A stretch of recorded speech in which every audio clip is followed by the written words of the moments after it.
What's going on, folks? Thanks for hitting that download button and checking out a brand new episode of Toys and Tech of the Trade, your one-stop shop for toys, tech, and talk with some assembly required. I'm your host, Rich, and if this is the first time you're checking out an episode, first of all, welcome. Second, a bit about what we do here. Toys and Tech of the Trade is an interview series where we sit down with entrepreneurs, content creators, and awesome folks that are on our radar to discuss the gadgets, the gear, and the tech that they use to run their business, create content, and of course, be more productive.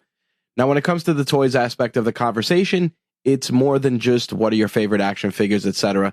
Everyone's favorite definition of toys varies. Some people are into jet skis, collecting knives, things of that nature. We use a more general definition of toys here. It allows us to get to know our guests on a personal level. And besides, who doesn't love to geek out about the stuff that they're passionate about? With that out of the way, let's get into some housekeeping and turn it over to this week's guest. First and foremost, I have to say that obviously it's been a couple of weeks, a lot longer than a couple of weeks with regards to new episodes, but there has been a ton of stuff going on, which I'm going to actually touch on in its own dedicated episode because I don't want to take away from this week's guest. So with that said, I'm going to turn it over to this week's guest so you can learn about the toys and tech of their trade. My guest for this week's episode of Toys and Tech of the Trade is an entrepreneurial evangelist. He is also a soldier, a creator, and a slew of other things, including a podcaster like yours truly. I look forward to sharing the toys and tech of his trade. Jason Skeesick, welcome to the show. Rich, thank you so much, man. I'm excited to be here. I appreciate you having me on.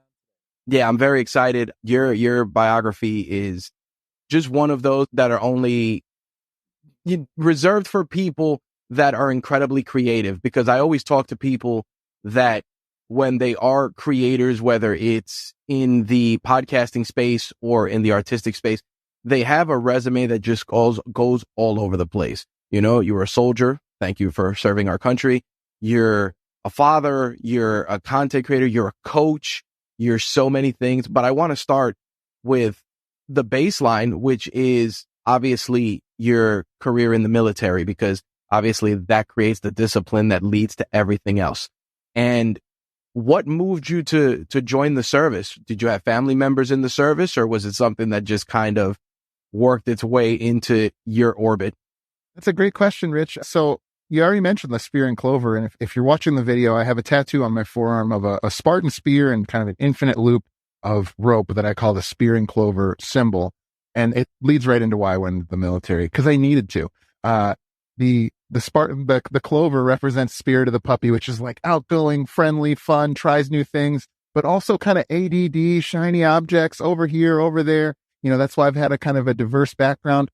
I had to go into the military, Rich, to find discipline, to find the ability to keep track, to stay on track, you know, duty, discipline, loyalty, things like that. I don't know if I was ever disloyal, but in the military. And so that's what I did. I went into the military pursuing a job as a network engineer, which is awesome. And if you're in the Army, what that means is they hand you a shovel and a pickaxe and you dig holes in the desert. You put in conduit and you pull cable all day. And so it sounds a lot sexier than it is, but I'm so thankful for that experience, because it taught me how to work with a group of people that couldn't quit their jobs. They came from all different lines of areas of the country, and we had to get this mission accomplished. And so it's an incredibly rewarding experience when it's over. And I'm very happy. What was the reaction when you told your family you were going into the military? How was that approached? Usually, because those reactions vary based on whether you have military in your DNA or you don't. So that's always a big driver with that. Yeah, it's a great question. I actually don't have direct, my parents, neither of them were in the military, but my grandparents both were. My grandfathers both were. My mom knew that I needed it.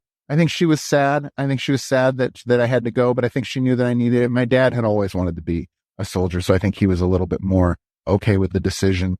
At the time, I just had no direction, and you know, I have a lot of possibilities that I could do in this world, especially when I was 21 years old. And so I think that everybody involved knew that this would probably be the best thing. And sure enough, it certainly was. It was definitely the best decision I've made.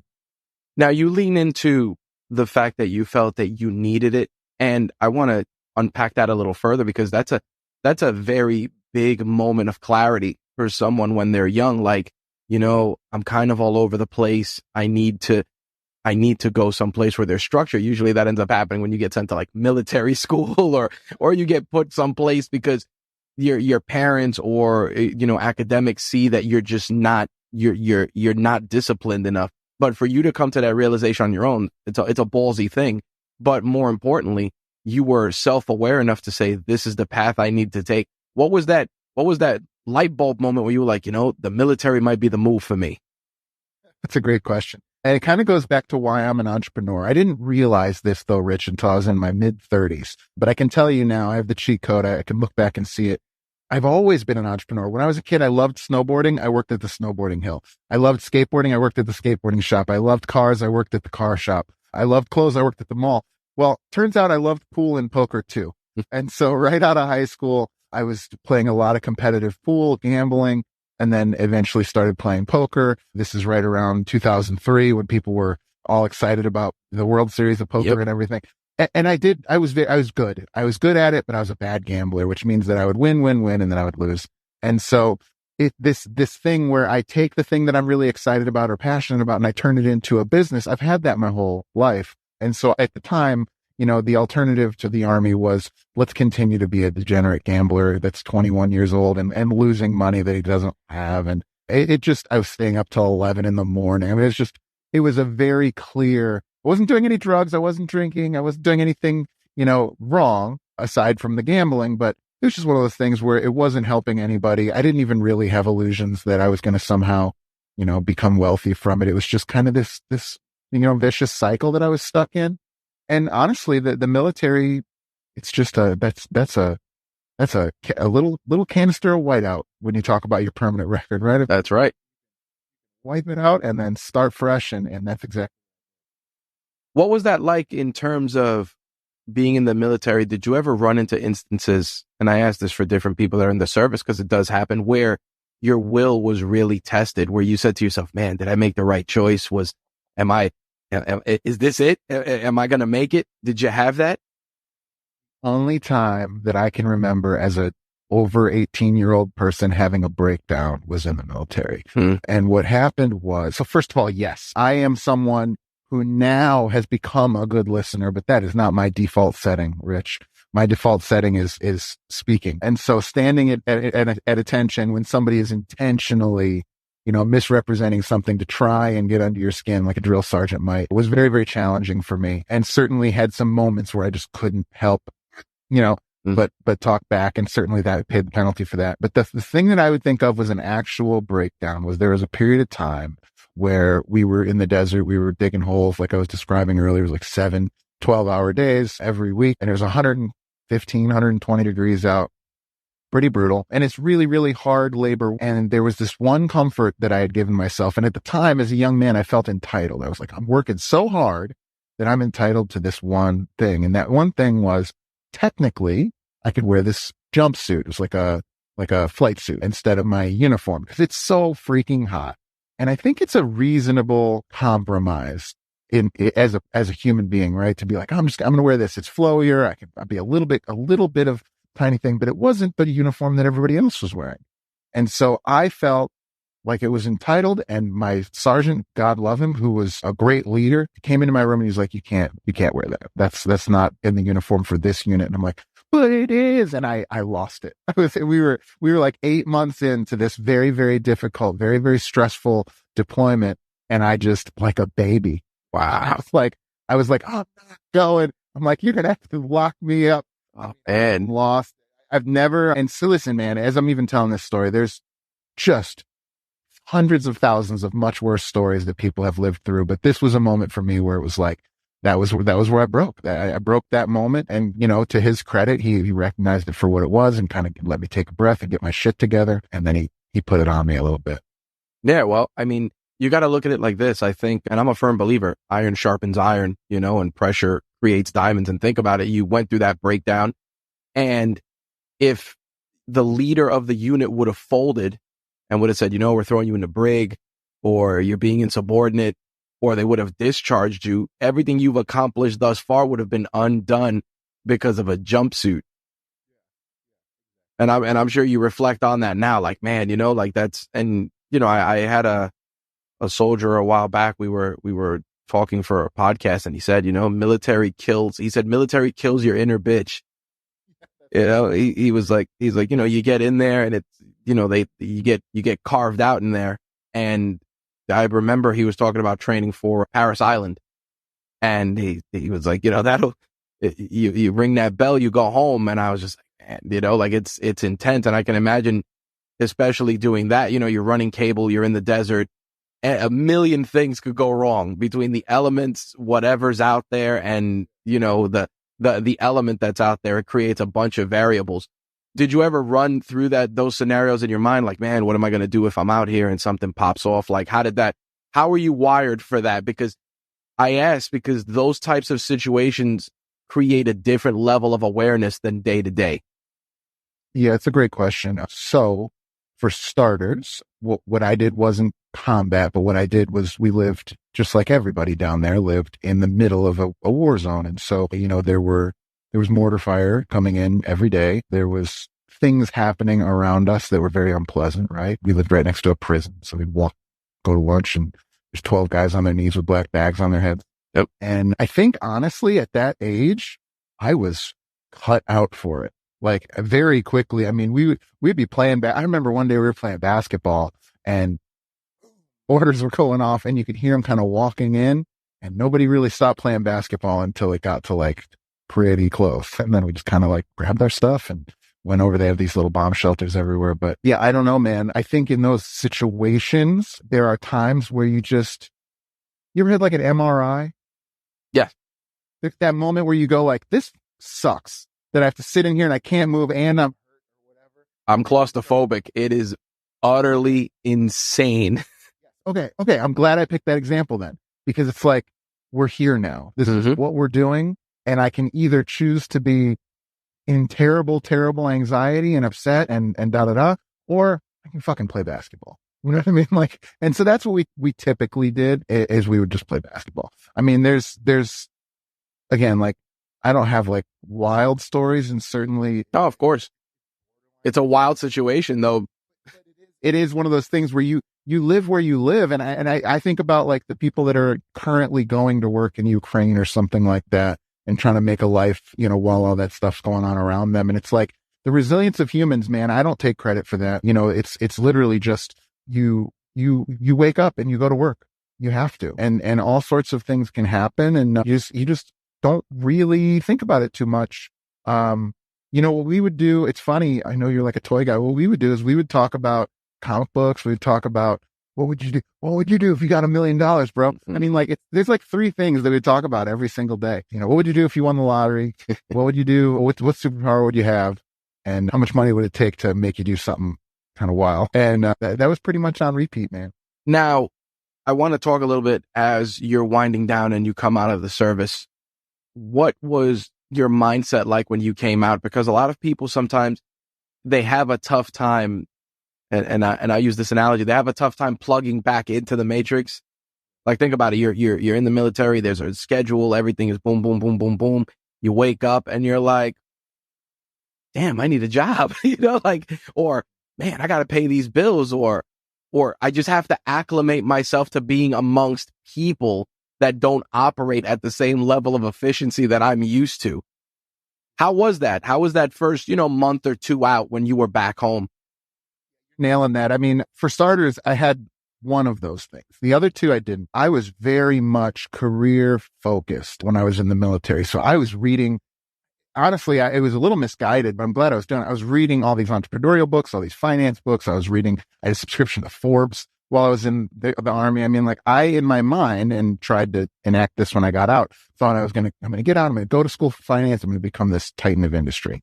And so when I actually hit the ground, I was using a BlackBerry with the little pearl in the middle. I had no laptop. I had no computer, and I was editing PDF documents on my phone and sending resumes. I had an apartment and I had a job before I touched down in Chicago after I got out, but it took a ton of legwork on the other side of it before we got out. I think that was definitely something I was proud of at the time. But you're dead on about it feels like I'm moving in fast forward and everybody else is moving in jello. Yep. I remember that very distinctly. There's a few things that I remember, that one in particular, but there's another one too. I remember getting out and having spent 4 years, just to set the scene, I didn't have a girlfriend. I had friendships. I had hard work. I had honor. That's what I had when I was in the military. I didn't do anything that I wouldn't look somebody in the eye about. And so I just remember getting off the plane or getting back released into Chicago. And I was walking around town like this, like looking for eye contact. I remember that feeling of being like clean, man. And it's not that I've done anything that I'm not proud of or really like lived in a way that I'm not proud of, but that feeling is rare in life. Yep. Where you're like, ask me anything about anything. And brother, I'll slap you on the back. We can have a beer and I'll tell you. Yep. You're a clean slate. Yeah. It was I remember feeling it at the time, even being like, the word is like pure. Clean slate is a good one. No, yeah, that was interesting. But yeah, I couldn't stand standing in a line at Starbucks or, walking down the street and people are like, oh, tripping all over their own feet. Mm-hmm. That I could definitely remember things being like, and that probably led me into being an entrepreneur because I figured, oh, screw this. I'll just build it myself. Right. With my buddies, and then of course that habit even bites you in the ass. So, you opened the CrossFit gym, which I want to get into. That it's interesting because, the gym industry, much like the restaurant industry, chew you up and spit you out. Everybody comes in, I'm going to have the best equipment. I'm going to do this. I'm going to do that. Then you can't get people in the door. And then before you know it, you have a room full of multi-million-dollar equipment and a lot of bills. What sparked you wanting to open that type of a facility? Yeah, that's a great question. So when I was in the military, I lost some weight and got in great shape in basic training, but they teach you how to eat really a lot in basic training. They teach you to eat as much as you can. And then I went to AIT and I gained 50 pounds on biscuits and gravy. That'll do it. So I was like 360. So I spent the first year getting fat and then I spent 3 years getting in shape. So I kind of had my fitness journey throughout the military. And so then when I got home, my friends and I found out about this thing called CrossFit. I've actually never belonged to anybody's CrossFit except for my own. Yeah, because we went to the CrossFit in town. Shout out to CrossFit Chicago. And it was like $220 in 2010. And so I was like, I'll just start my own. And so we found a place. It was $1,000 a month for the three of us split that and then, started having some clients. And that's how we ended up in CrossFit. We, I think to your point though, about the industry chewing you up and spitting you out, fitness, maybe like podcasting, fitness is one of those few businesses where people will get into it not for money. People will get into it to change the world. People will get into make people fitter. People will get into spread the word on fitness or because of a strong passion. And the unfortunate thing, maybe the most like tragic thing about fitness is I've talked to 1,000 fitness experts, right, that are true blue, world-class trainers, coaches, personal trainers, whatever, strength and conditioning folks that can't take a vacation, that can't retire when they get older, that can't, afford to have nice things or buy a house or have a nice car. And it's because they think that caring about their clients is going to be enough. Yep. And so I think it's one of the few businesses where we come in and we think that just the fulfillment of it is going to be enough. And that's just not the case. And that's kind of what I've helped people to do for the last. I think that's a very big statement. I tell people all the time, it's like, listen, the love of the game is great. And it's what helps you get up every day, helps you put your shoes on and go out into the world. But the bank doesn't want to hear you're a nice guy or a nice girl or a nice person. The bank just wants to know you got money in this account to pay these bills. It's that simple. Your personal struggles, your sacrifices, none of it matters. And the thing about it is that as somebody that got into that industry, got into the podcasting industry, it's exactly that. You kind of have to be comfortable being uncomfortable with not having a 7-figure bankroll. Like you can get there, but the amount of diversity you're going to need to get there is not what most people are prepared for. Because if you think about it, you open up a CrossFit gym, you were scratching an itch for yourself physically, but in the same instance, you still got to get clients. You got to pay the bills. You got to make sure everybody has the right clients. You got to make sure everybody's coaching is universal enough that it can get people in the door. And it creates other challenges because you want to keep that like to your point before, that structured approach, because that's what's going to get people in there. But if you end up working for the sake of working, you're never going to be happy either. No, your passion turns into a prison, Rich. Yep. Because like what happens is you start a company out of passion, you want to make an impact on the world, and then you go and you make the best food in the entire world, but you don't open the doors or put a sign up. You know what I mean? So here you are, you're cooking the best meals there is. You're the best restaurant in town, and nobody knows who you are. And so the two people that smelled it from right outside the door get to experience this wonderful food. That's not how it should be.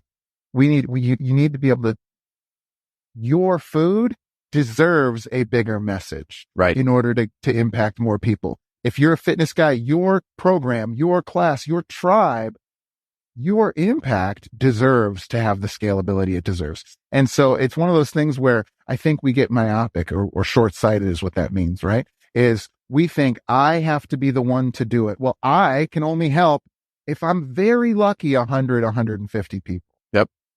If I can take what I think to be magic that's stuck between my ears and codify that into science, with frameworks for an employee or a staff, now I can start to impact a few hundred people. Then if I, let's say, and you wanted to look at my resume, started to coach the leaders of other tribes, other gyms, well, now I can impact a few thousand. That's right. And then if I decided to impact even more, I'd stop charging people for it. I'd go onto a podcast, and now I can impact a few hundreds of thousands of people over time. And so this is just the scaling up of impact as you level up. Now, obviously, you're doing that. You're getting a crash course in running business. You have a degree in finance. You worked in commercial businesses. You've done all those aspects. What are some things that over the course of this journey, working for yourself and working for others, has been a constant? And what I mean by that is that there's certain things when it comes to business that whether you work for yourself or you work for somebody else need to be core based. What was something that came along that you noticed working by yourself and for someone else, and even in the military, that you said, this is a value that I need to lean in because it's important? Well, I think doing what you're supposed to do is like just to work with other people. You got to show up on time.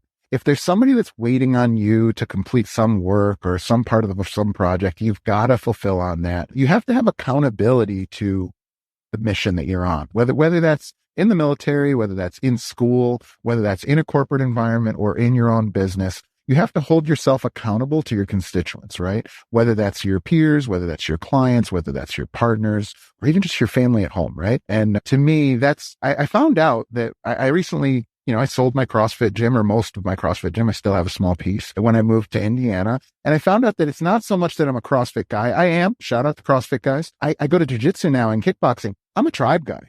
I'm not a workout guy. I'm not a swimming or Zumba guy. I'm a let's all get together and do wild shit guy. Like, that's what I like. And so to me, it's much more about being next to those brothers and sisters in the room, forming sweat bonds, doing what Robin Lalonde calls elective collective suffering. That's right. It's where we agree to come in together and suffer. That way, everything else in our life seems small by comparison, right? And so, that has been a constant, is holding myself accountable to others. I'll fail myself 10 times before I'll ever let you down. That's awesome. I think that sharing that in particular forces a lot of what I try to really push when I have these different conversations with so many entrepreneurs, is the fact that I always like to say it's same hells, many different devils. Because at the end of the day, think about it. We all have a struggle for a business. We're all trying to grow a business. And unless we align ourselves with, to your point, a tribe or a support system, that you're never going to advance to that next level. I think that a lot of people live and die on the hill of I'm self-made. And it's like, but you're not, Yeah. I've read Outliers, and I need to read it again. Outliers very much slowly opens the petals of that flower you were just alluding to. And by the end of it, he's basically like, nobody else could have been the Beatles. Nobody else could have been Bill Gates. And here are the, many different reasons why that's the case. I rejected it when I read. Of course. Well, by the way, but yeah, in hindsight, absolutely not. Now, what I will say is you got to be awake at the wheel. But certainly this is a team effort in all regards. Yep. I mean, literally right now, I have a 17-month-old baby sitting in the other room who would be going ballistic if I had to have her on my lap right now. There you go. I mean, literally just to even be here this morning talking to you, there's a team. That's right. Now, of course, that support system is clutch, man. I think that people, they lose sight of the fact that a partner who's willing to be in the shit with you is something too many people don't appreciate, because it's like you just said, like right now you're like, hey, I'm going to go do this podcast. I'll be out in 45 minutes. Like, a lot can happen in 45 minutes that is out of your control, but you have a partner that's like, I got it. Don't worry about it. Boom, you're covered. And I think that people, whether it's personal or professional, they need that. And you need that support system, because that's what allows you to experiment, to fail, to pick yourself up. Because if you fail, that support system is going to say, don't worry about it. You're good. Get back on the horse. You know what? It's funny. You talk about that support system, and maybe you're listening to this right now going like, I wish I had that support system. Guess what, guys? It's free. You just have to learn how to treat people with respect and how to give them clarity and context as to why we're doing this thing, whatever it is. Yep. Whether it's you're leading your team, whether it's you're the involved in your family as a partner or a husband or a wife or a father or a mother, any area as a friend. It's like, we'll kind of do anything for each other as long as we know we're in this thing together. We understand what exactly it is that's going to be required of us, and we understand the context as to why it's important. If we can convey that to people, they will walk over cliffs with you. And I have many, many experiences in my life where that's true for myself and for others. Now, obviously, you've done all these businesses and then you switch to coaching. And I want to kind of talk about that, because what drew you to that? And I ask this because there's a surplus, and you know this, there's a surplus of coaches. And you're probably, you're going into it with the noblest of intentions. And then you're like, man, everybody's out there. You got the Tony Robbins, you got this, you got that. How did you realize, like, listen, this is a path I can go on, and I know I can do it differently? Well, that's a great question. I think for starters, I wouldn't compare myself to other coaches. I think that there's a lot of people doing a lot of good things. I think that it's an industry that has a lot of heat maybe right now. But here's what I can tell you for myself. I can't speak to those folks. What I can tell you about myself is when I committed to my business to be full-time, to be a full-time entrepreneur and not continue to be in a corporate world and trying to serve two masters, when I started to do that, my business shot through the roof. I don't think it's because I'm special. I think it's because I paid attention and I did the things that I was supposed to do, finally. Then an organization that helped me to do that, shout out to Alex Hormozy and Gym Launch, asked me to become a coach for them. And I loved it. The very first time I got on a call with another entrepreneur, I realized this is what I want to do forever. I loved it. Just like podcasting, I knew even before I ever hit record on podcasting that I'll probably do it forever because I grew up to podcast. But so with coaching, I've just never gotten off of a phone call with an entrepreneur where I didn't have more energy than when I got on. This is just a fact. And so it's one of those things where I don't know if coaching, first of all, I do think I'm good at it, but I don't know if coaching is, it chose me, man. Like I come into this situation where it's like, I don't have another choice. I can't imagine not being on the phone with an entrepreneur, trying to help them solve problems or just bouncing ideas around. And so fortunately, I have that's my spirit of the puppy that says, let's go do this. My military science mindset says we can't just do it. We can't just like hop on the phone with people and shoot the breeze, right? And so I've built an entire program that I believe is very, very helpful for folks to build the foundations that will allow them to finally stop struggling in their passion businesses and to find success through, things like frameworks and finding flow. So yeah, to me, I don't think it was a choice. I don't know if I've mentioned this, but I was retired for a year. I didn't have I stopped working last November. I spent the entire year in service. I haven't had a single dollar collected. I haven't had a client. I haven't had a partner. I haven't had an employee. And I paid attention to what I did, Rich. What I did was I spent time with my wife and my daughter. I went to kickboxing and jiu-jitsu every single day for about 3 hours. And I recorded podcasts and I got on the phone with entrepreneurs. That's what I did almost every single day. And so that's why when it was time to start thinking about what to do for this next business, I knew that it was going to be involved talking to folks like you every. How did that feel, like waking up and just saying, I have nothing to do today? Because that's a lot of people strive for that feeling and they seek it out. And you consciously went and you said, you know what, I'm going to do this. How was that? Especially because you're wired, again, just work, being of service. How did you, know when to switch that off? I recommend it, but I wouldn't do it again. Really? Okay. So my circumstance is a little bit unique, although not wholly unique. We moved from Chicago, where there's buzz and energy and juice and entrepreneurs and young athletes. I mean, we're hanging out at my CrossFit gym with hundreds of amazing, cool people, and we moved to rural Indiana. Shout out to Ogden Dunes. We're here in the Indiana Dunes National Park now at the same time that I sold my gym. And so because of that, it was a big change for me. It was a change to lose momentum a little bit. I'm glad that I had the ability to do it. I'll never regret being able to launch a podcast, spend more time with my daughter in the first year of her life, for goodness sake. And so those things were all very good. And certainly from like a wisdom perspective, I got to think about, myself and my place in the world and how I can serve others best and all of those things. But as an entrepreneur, man, I'm a seeker, I'm a doer. And so I did get a little bit stir crazy of like, well, I feel like I lost momentum. So much now has been just building momentum as we started to get ready for this launch. And man, looking at my calendar right now, it's like, we're popping, we're ready to rock. And I don't think I would put down it's like sitting at the top of the roller coaster waiting for the drop. Yeah, a little bit. I can imagine. Obviously, as a podcaster, you do the Spear and Clover podcast. What pushed you to even jump into that space? Because think about it, you got coaching, you got all these businesses, you're doing all this stuff. It's like, oh, you know what? Let me just pile on another skill while I'm at it. Rich, I only work 20 hours a week. So, I got nothing to complain about when it comes to effort and time. Hopefully we're making an impact in that 20 hours a week. I was born to podcast. And so that's not to say that I'm good at it. That's not to say that I hate the sound of my voice, all sorts of stuff, like everybody, right? But when I was a little boy, I went to a behavior disorder school that was about 40 minutes away. Okay. I was year round. And so every morning I would ride in the bus. The bus would come pick me up and it would be a 40-minute in and 40-minute out. And she listened to talk radio. And then at night, especially through like middle school and high school, my mom didn't want me to do this, but I would sneak my little radio and I would listen to Loveline. And then I would listen to Art Bell in the evening. Yeah. I remember those.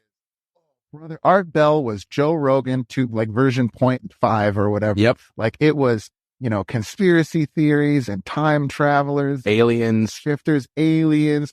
And the thing about Art Bell, not to like divert here, but the thing about Art Bell that was so great, by the way, I think he might still be doing that show. The thing about him that was so great is he would never like push back. He'd be like, wow, so you're an interdimensional time traveler? What's that like? Yep. He was such a great player about that. So then from there, I go to the military. What am I doing? I'm listening to Audible books every single day. I just have always, I used to go to spoken word with my mom when I was coming of age. I've just been a spoken word guy my whole life. I will pick that over music almost every single time. And so I knew, just like I knew I would love jujitsu years and years before I ever did it, I knew that when I carved out space in my life to start a podcast that I would enjoy doing it. And I'll tell you right now, if I didn't enjoy doing it so much, I would just focus on being a guest because this is easy, man. I get to show up to it today, talk to you, Rich, have this great conversation, pull the pin on the grenade and just walk out of the room. That's it. Yeah. And so if I didn't love it, I wouldn't, take the time and effort to produce an episode and promote it on social.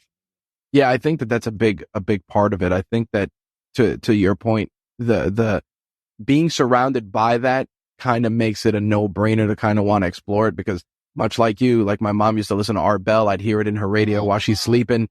At, 2 a.m., Loveline with Dr. Drew was a big thing. It put me on to, Dr. Drew and who was the comedian that was with him? It was Adam Carolla, who ended up becoming like a massive force in podcasting later on. And then here in New York, it was O&A and Stern.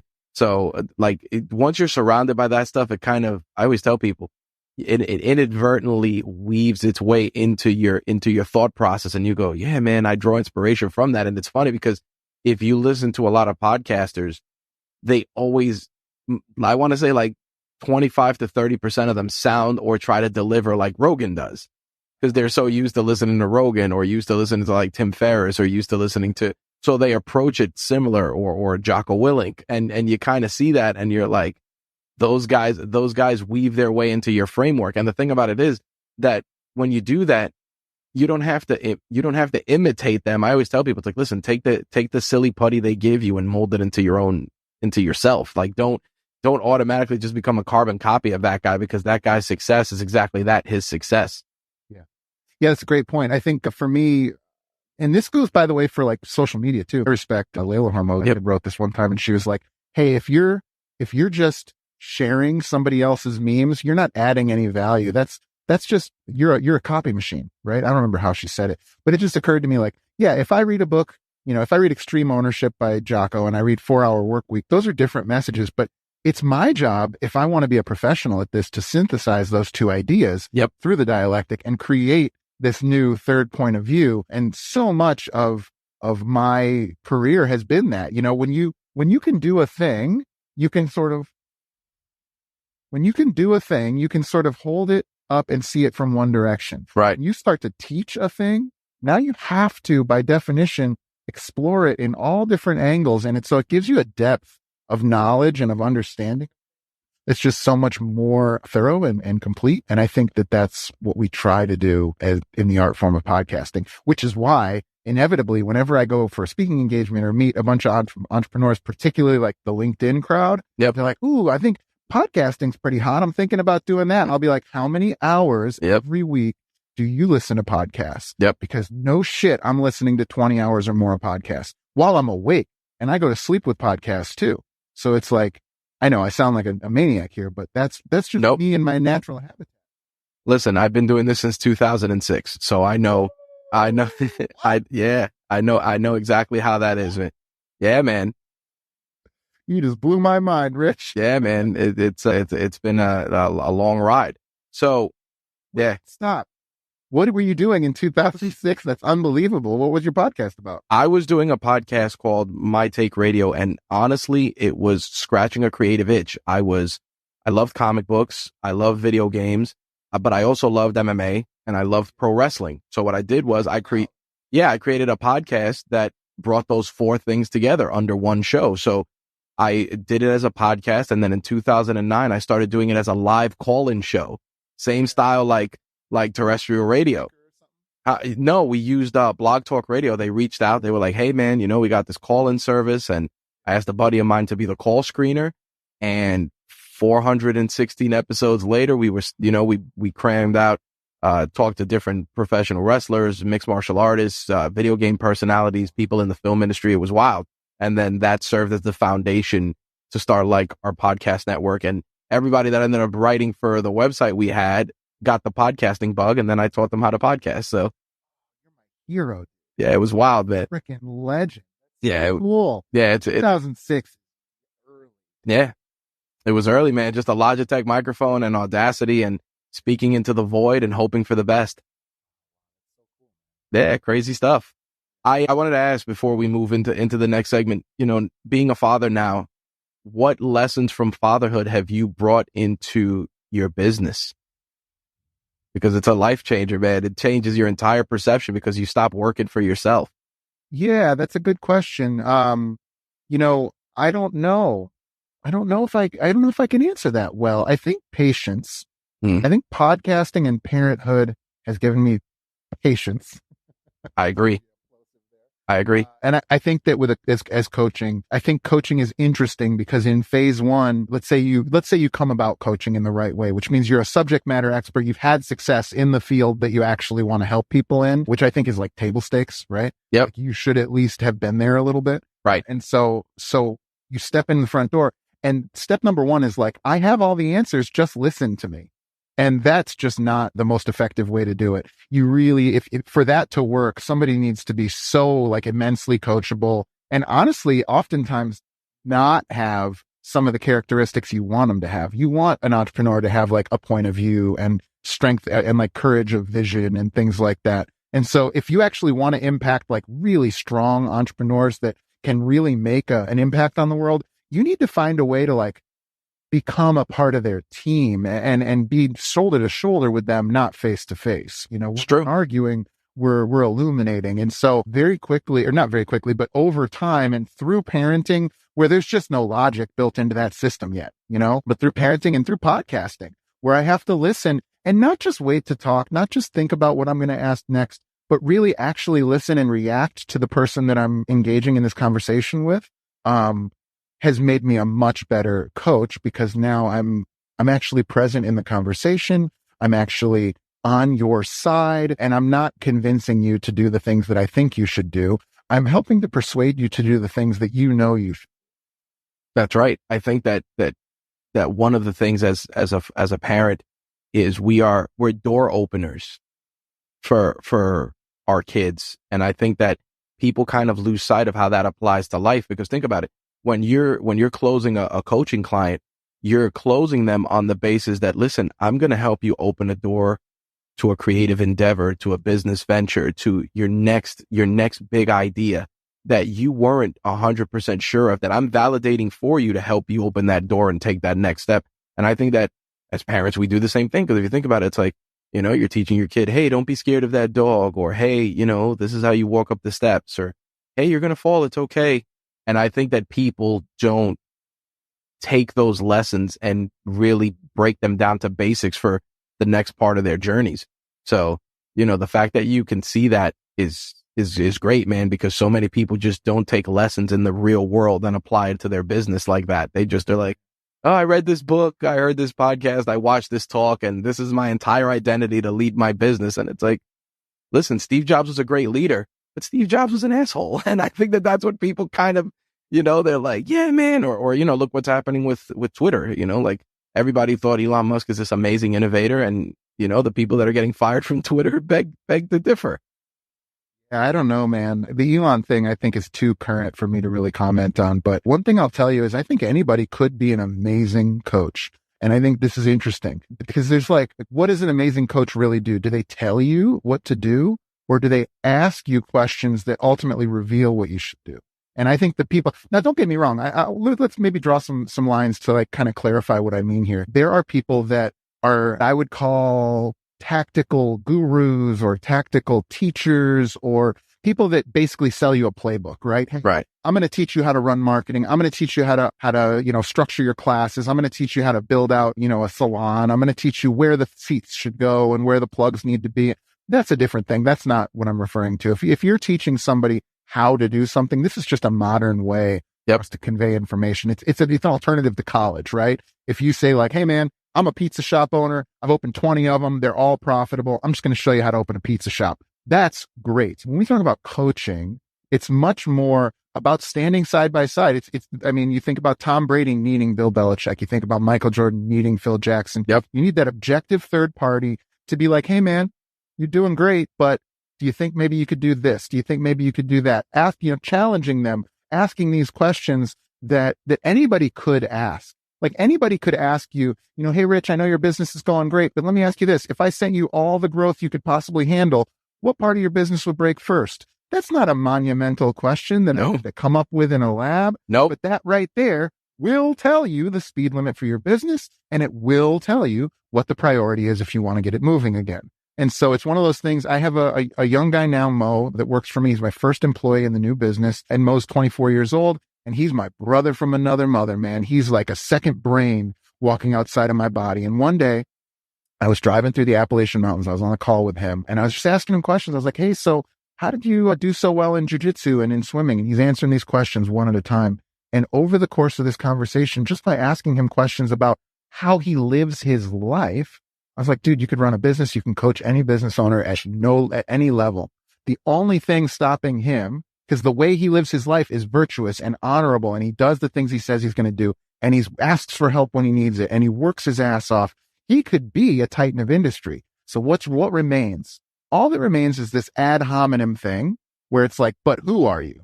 Because apparently we care about that. And that's right. I understand it's valid, but that's all that's left is the ad hominem thing. Well, tell me about where you're coming from so I know whether or not I should listen to what you're saying, or know whether or not I should answer this question honestly. That's right. It's like, hey, that painting's blue. Do you have a background in painting?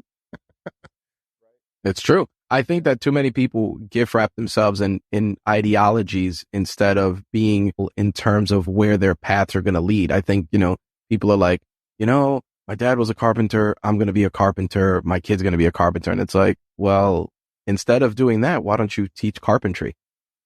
Like, why don't you teach carpentry? Why don't you start a wood shop YouTube channel? Why don't you, do custom furniture on TikTok, etc. And then all of a sudden it's like, I could do that. It's like, yeah, why not?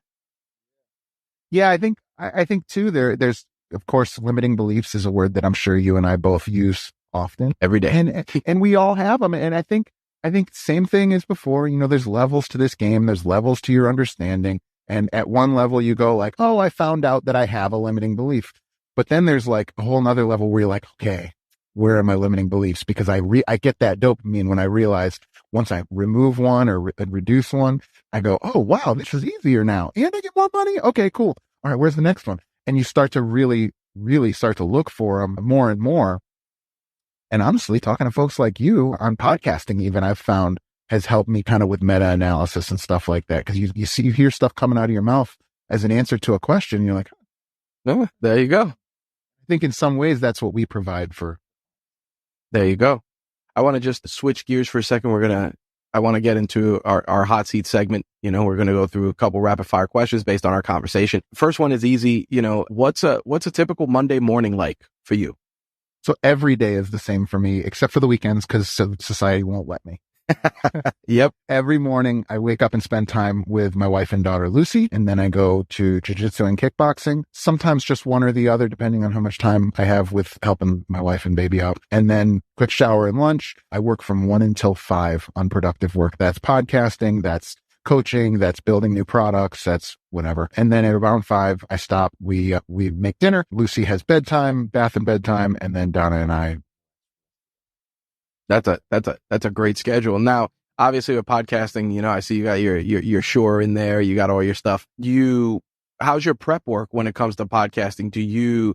Are you somebody that has a lot of intricate notes? Do you kind of feel that you just have bullet points and then tackle the conversation as it goes? How's your methodology when it comes to approaching your podcast?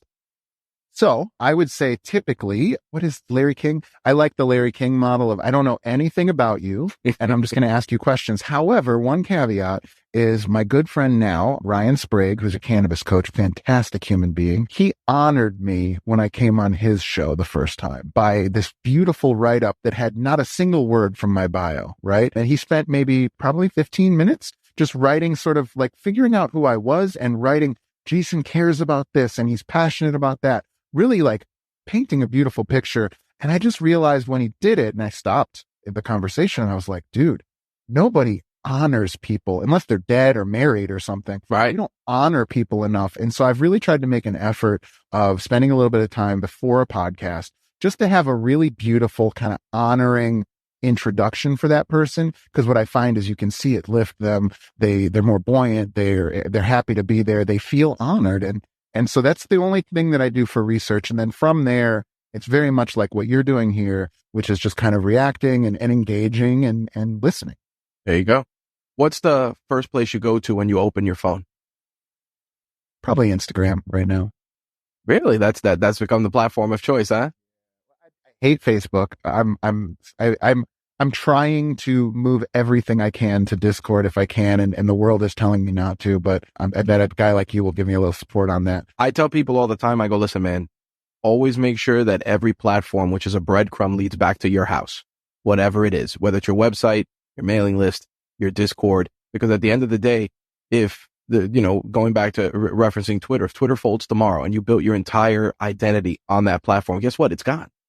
So now what? Now you got to rebuild someplace else. So here's the thing, get people off of there to follow you wherever it is that you want your home base to be and wherever you want your tribe to flourish. And whether that's your own Discord server or, Facebook group, whatever it is, lead them there because clearly that's the only way you're going to make sure that your bag is secured,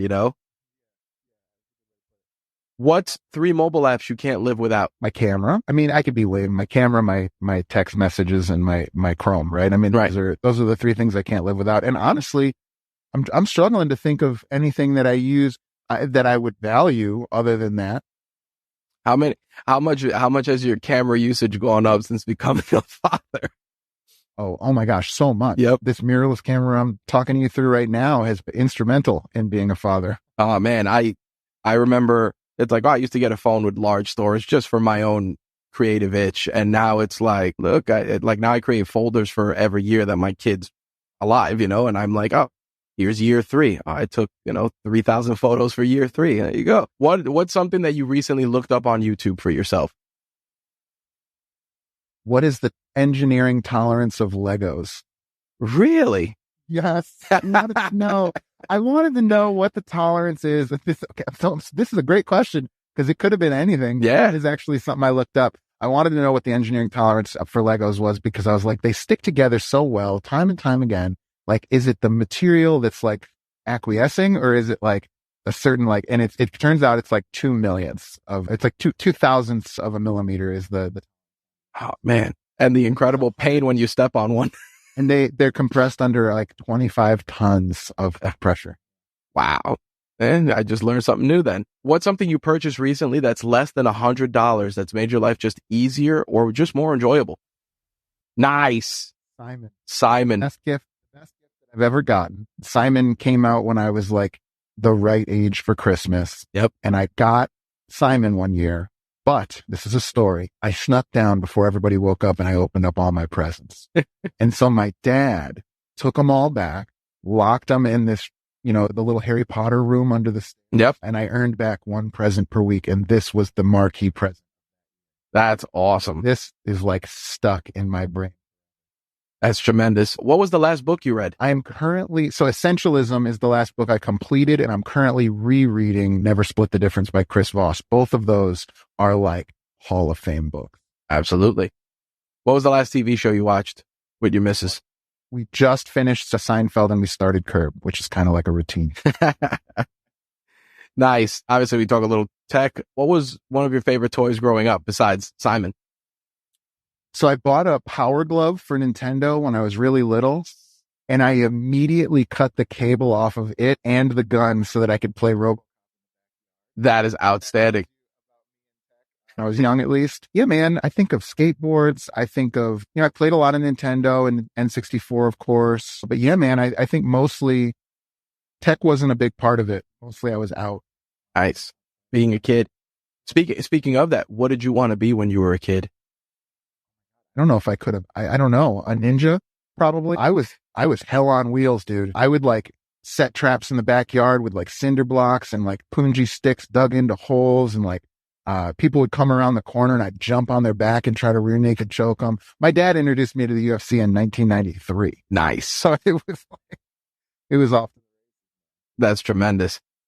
All right. On the trade side of things, who is your favorite content creator? Who's my favorite content creator? I mean, I guess Joe Rogan would probably be if the same. Right. The person that I admire, I really think Mr. Beast is tremendous. I started really like appreciating his content over the last few years, and I watched the video where trick-or-treaters came to his door and he gave them a stack of money.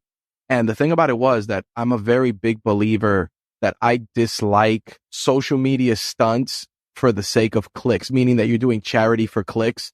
When somebody does the swipe and pays for somebody's groceries and, oh, that's so nice. I'm like, listen, just do it and walk off. Like, not everything needs to be.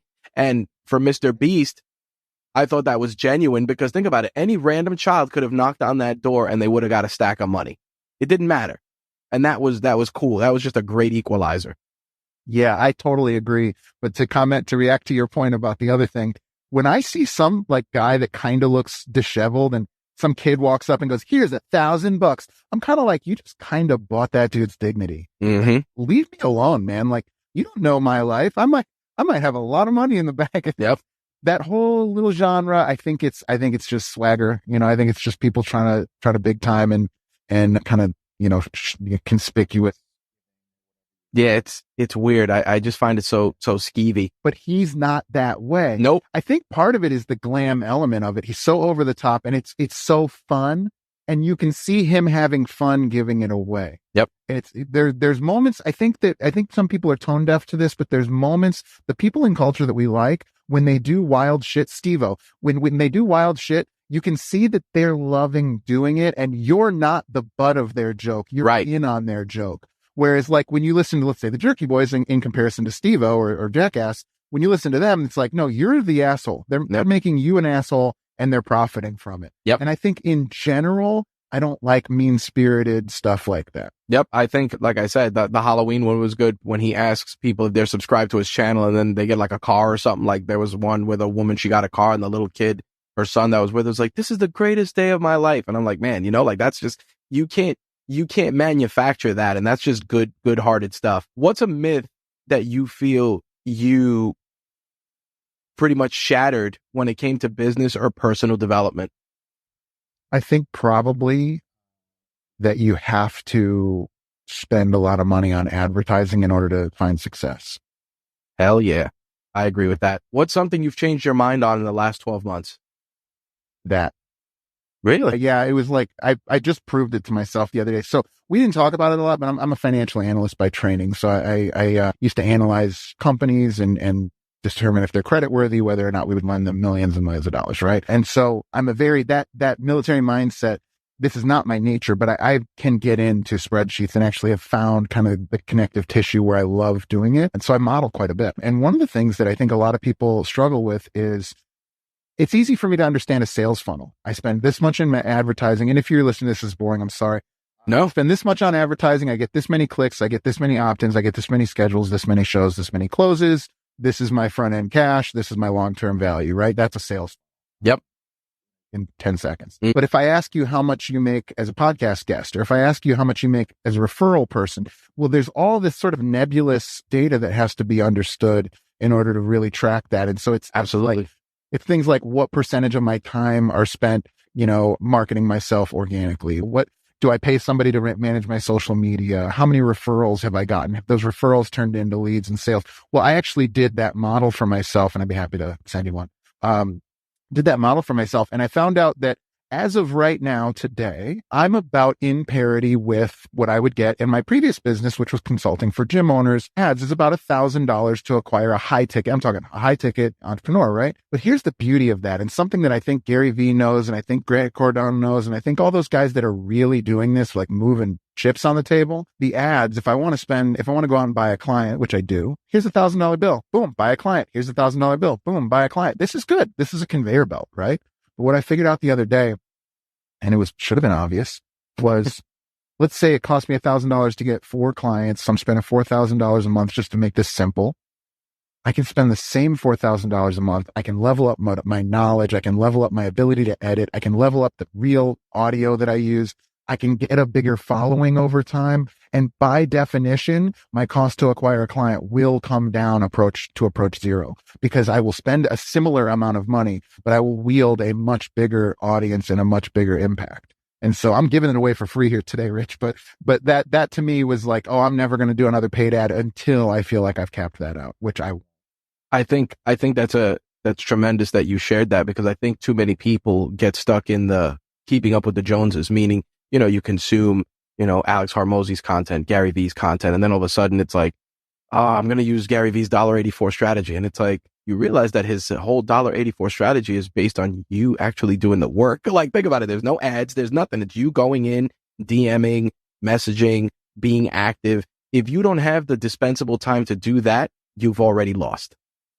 So it doesn't matter what the strategy is. If you don't got the gumption to do it, it's not going to succeed. So the fact that you came to that realization is huge, because a lot of people are like, oh, I could just buy ads on Facebook for $3 and I'll get my customers. It's like, yeah, that's awesome. But I mean, if you could just measure the amount of time and distance traveled that has been wasteful based on shortcuts, buddy, it would fill volumes. That's right. Everybody. I want to be a podcaster, but I don't like podcasting. I want to have a social media presence and be an influencer, but I don't want to post consistently interesting information or work on the content. I want to be a podcast coach, but I don't want a podcast. I know these people, man. And it's like, I don't know. Why don't you actually try to find something that you actually enjoy doing? Because there's a guy with a fishing channel that has 1.5 million followers. And it's not because he bought Facebook ads. It wouldn't happen to be J&H Tackle, right? Right. I don't even know. Okay. Oh no, I'll tell you why. There's a guy, J&H Tackle. He was my best man at my wedding. He has a tackle shop in Oakdale in Long Island, and he's one of the few tackle shops that does YouTube and TikTok and all that stuff. And he's like, listen, I've 10x my business. Are you familiar with Ammo? Yeah, I've heard of them. Yeah, so Ammo is a detail shop. Mm-hmm. He tells a documentary story. We uncovered this Porsche 911 1969 in Chet's barn. Yep. It's been out of, nobody's seen it since 1978. Mm-hmm. It's all covered, and he takes you through this whole journey. And by the end of it, it looks showroom quality, brand new. And he's got it. That dude gets it, right? He's putting the time into doing the thing that he cares about. Jay Leno's garage, man. Jay Leno's a millionaire. And Rogan talks about this, but Jay Rogan's a millionaire, and he was doing something he didn't give a shit about. You watch him on Jay Leno's garage, and he knows stuff the mechanics don't know, cares about it. He's interested. He's getting down on his hands and knees and looking under the car. He's a kid in a candy shop. I want to be that way. I want to be in a business where that's how I feel about what I do. 100%. Last one. How do you handle failure, and has the way you handled failure changed over time? Yes, it has. I look for struggle now. So I think there's 3 levels to this. There's one, and I'll use the metaphor of being in the car. You're in the car and somebody cuts you off and you just get hot, angry. And if you're like me, you pull the car over when you're 17 and you stand out on the road and you fight that person, right? Like that's like level 1. This is hopefully in everybody's rearview mirror. But if you're listening to this and that's where you're at, like, take a breath, bro. Level 2 is like you're driving along, somebody cuts you off and you go like, blah, blah, blah, blah. You get really angry. And then you go like, serenity now. And you like dial it back and you calm down. And then level 3, which I've only recently hit, and I'm not always there. I'm not, the Buddha. Level 3 is like, I hope somebody cuts me off today so I get a great story. And it's like, I'm actually going out looking for struggle at this point, because struggle is the thing that breaks my current homeostasis and lets me accelerate into the next level. And so to me, I actually hunt for struggle. No good stories, Rich, start and end with everything went according to plan. I agree 1,000%, my friend. That is a badge of honor I'm proud to wear. Last segment of our conversation, we like to call Reach One, Teach One. We frame it differently for everyone. You're chosen to speak in front of a group of high school seniors, some of which are going into college, some of which are going into the military. What's one piece of advice you would give them before they embark on that journey? The bigger your impact that you want to make, the longer you should expect for it to take. That's outstanding and a perfect way to bookend our conversation. Jason, where can people find you? What calls to action do you have for our audience to help you? First of all, I want you to go to Rich's page and like his stuff, follow his stuff. If you've made it this far in the conversation, you belong here. This is you're part of this tribe, and he is pouring his heart out and doing amazing stuff for you for free. So go like that first. If you still have any interest, swing by www.spearandclover.com. We have free programs there. You can find me on Instagram as my preferred platform, as I mentioned, at Spear and Clover, at Jason Skeesick. And then across all platforms, I'm either at Spear and Clover or at Jason Skeesick.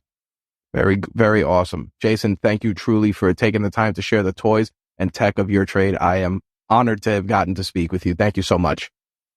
Appreciate having me on. Man, what a great conversation with Jason. His energy was infectious. He dropped so much amazing information, so many great tools, so many great resources, and more importantly, just a great insight into his mindset, which, again, like I said, with his energy and the infectious approach that he takes to life in general, I not only felt fired up, but I really had just a great conversation with him, and I look forward to speaking more with him in the future. Make sure to check out the Spear and Clover podcast so you can enjoy all of Jason's great stories and conversations with other renegade entrepreneurs.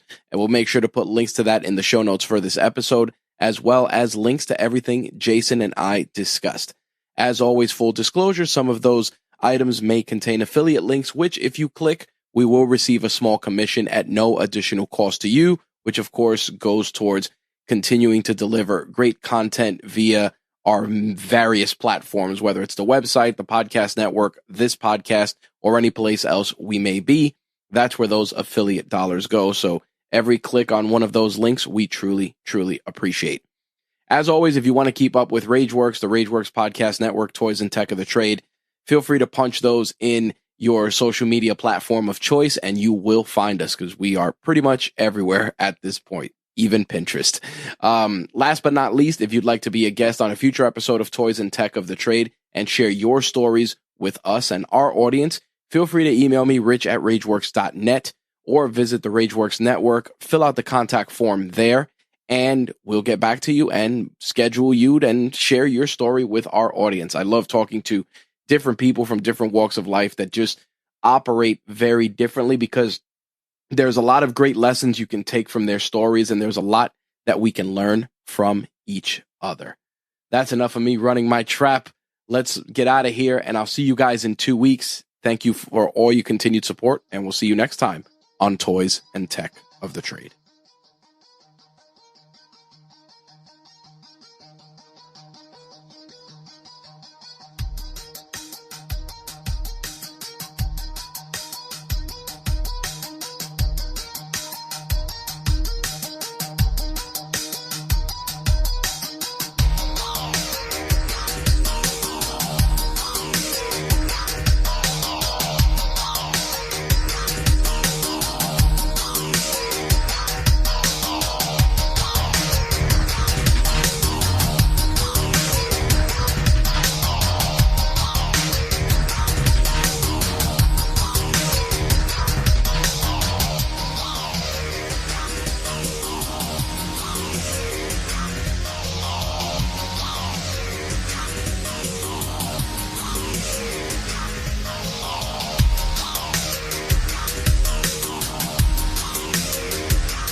Toys and Tech of the Trade is part of the Rageworks Podcast Network, your source for rants about gaming, entertainment, and the works. Visit us at rageworksnetwork.com.